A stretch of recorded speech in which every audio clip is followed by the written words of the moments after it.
אנחנו ממשיכים. באופן בסיסי, אנשים אוהבים לחיות יחד, וכך גם אלה שמתגרשים מוצאים את עצמם מחפשים את פרק ב'.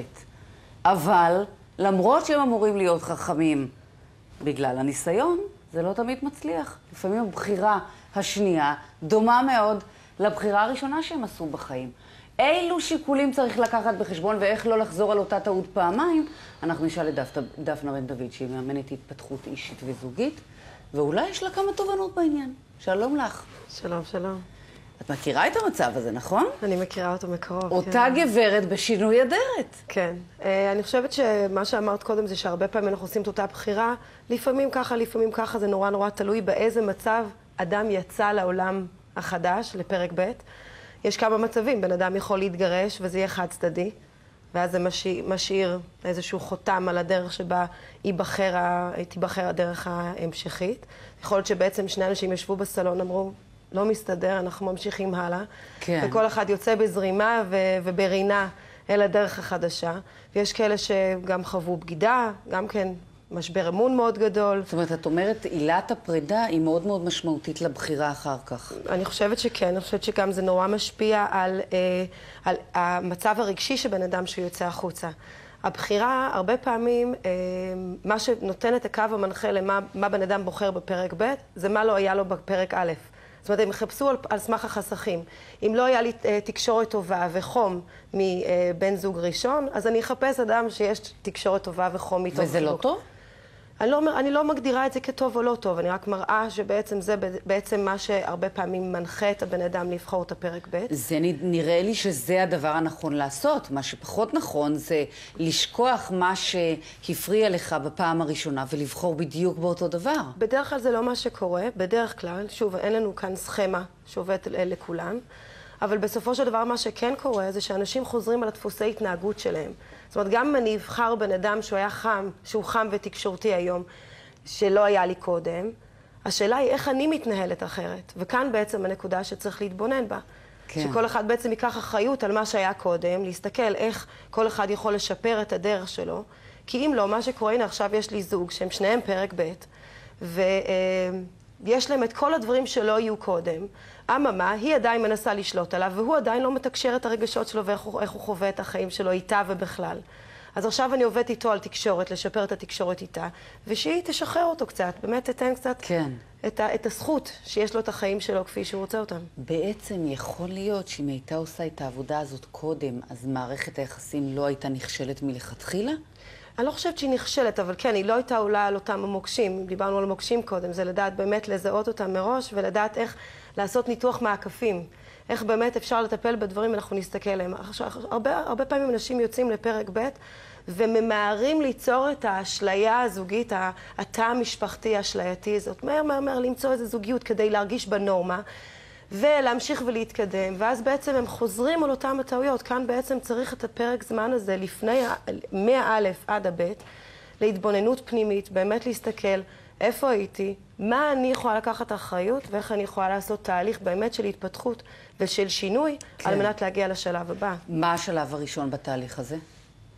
קודם כל, עצירה, אני חושבת. עצירה, הזמן באמת להיות לבד. הרבה אנשים נורא מפחדים מהלבד הזה, ושוב, מנסים להיכנס שוב למערכת מכל מיני סיבות, פחד להיות לבד, רצון להיות בנורמה, חוסר יכולת להתמודד עם הדברים לבדם. אני חושבת שיש כאן באמת זמן שצריכים להיות לבד ולהסתכל באמת ולקחת אחריות, אבל גם לעשות בחירות מחדש. האם הפרק ב' צריך להיות דומה במבנה אפילו לפרק א'? כן. הרבה אנשים חוזרים לאותם הדפוסים, ואחרי זה מתפלים למה זה בעצם לא מתקדם. כי באמת בן אדם לא עושה שינוי עם עצמו. תגידי, את יודעת להגיד לי מה מניע אותנו בבחירה של בן זוג? זאת אומרת, אנחנו נבחר כן. את זה שדומה לנו? את זה ששונה מאיתנו?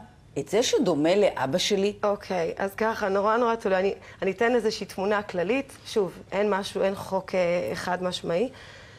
פרק א' אנחנו נהיה יותר מונחים באמת מגיל יותר צעיר, על דפוסים של הבית. זאת אומרת, מה ראיתי בבית, איך אני מעתיקה את ההתנהלות של ההורים שלי, בין אם היו או לא היו, בין אם היו גירושים של ההורים, אנחנו כן. נעתיק משהו שהיה לנו מהבית. כי את זה מכירים. כי את זה מכירים, וגם, תמיד אני מלמדת בתוך התהליכים, גם בקורסים שלי, שבעצם בן אדם עושה את מה שהוא ראה, לא מה שאומרים לו. זה כמו עם ילדים בדיוק.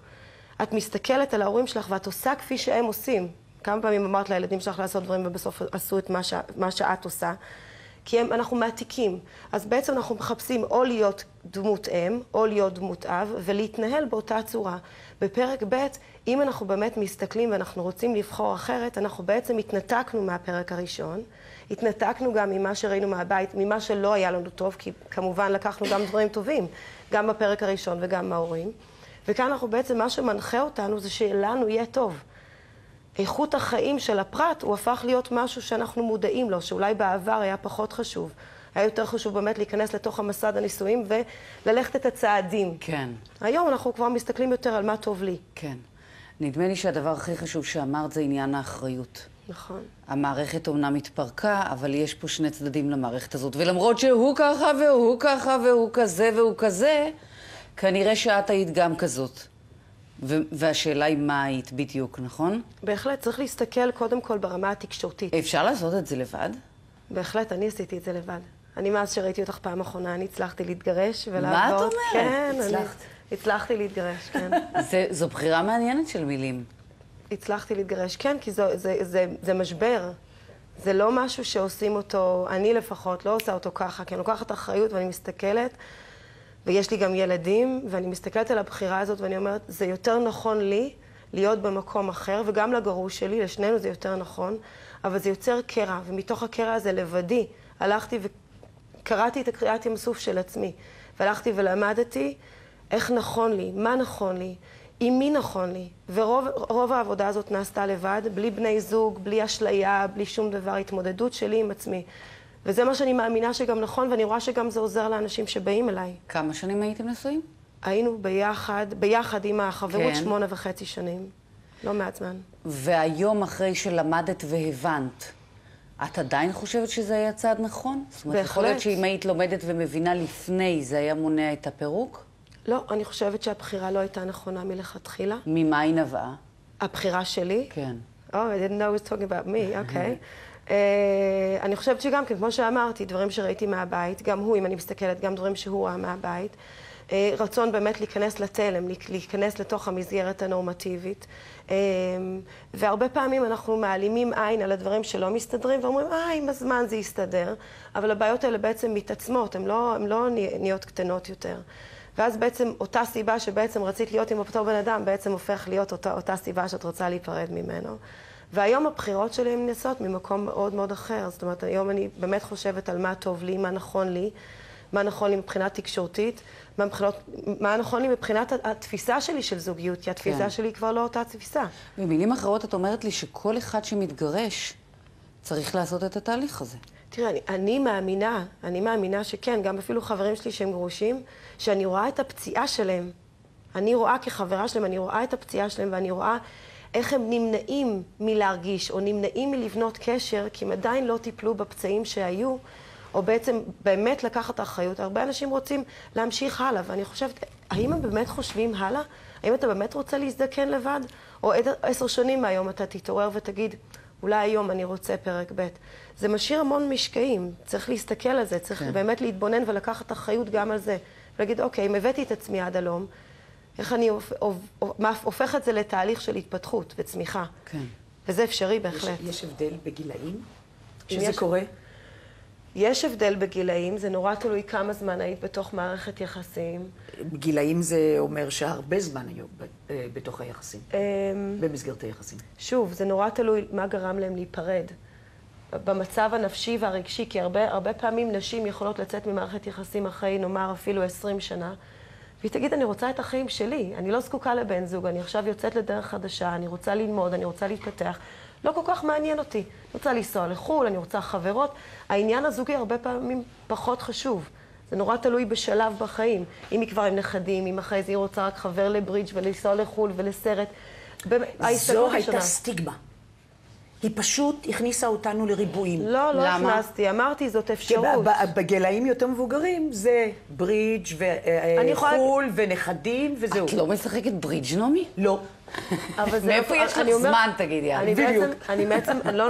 אני לא סטיגמטית בכלל, אני בן אדם שהכי מאפשר לכל אחד לעשות מה שנכון לו.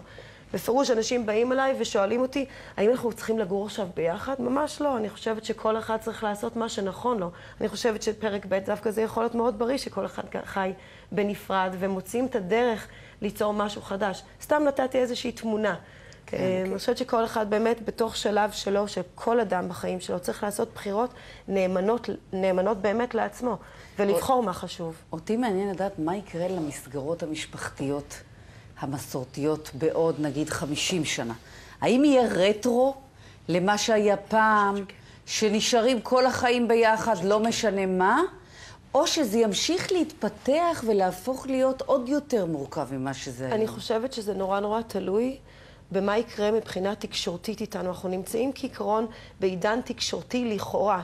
אינטרנט, אס-אמסים, צ'אטים, כל הדברים האלה. אז מה זה קשור? שנייה, כבר אני אסביר לך. שבסופו של דבר אנחנו נמצאים לכאורה בעידן תקשורתי, אבל התקשורת הבין-אישית היא בפיגור. אנחנו צריכים לראות איך אנחנו משפרים ומחזקים את התקשורת באמת הבין-אישית, באמת להביע את עצמנו ולדבר בעומק, ולא בשטחיות וברדידות ובככה. כן. ואז אנחנו נעבור תהליך שבאמת אני חושבת אהבה תקבל פרומו. תחזור, נחזיר עטרה ליושנה באהבה. היא תקבל דחייה, ואנחנו נחזור חזרה לאמת הזוגית ולשורשים העמוקים של אהבה. תודה רבה לך, דפנה בן דוד. תודה לך. אנחנו נפתח עוד פצע עכשיו.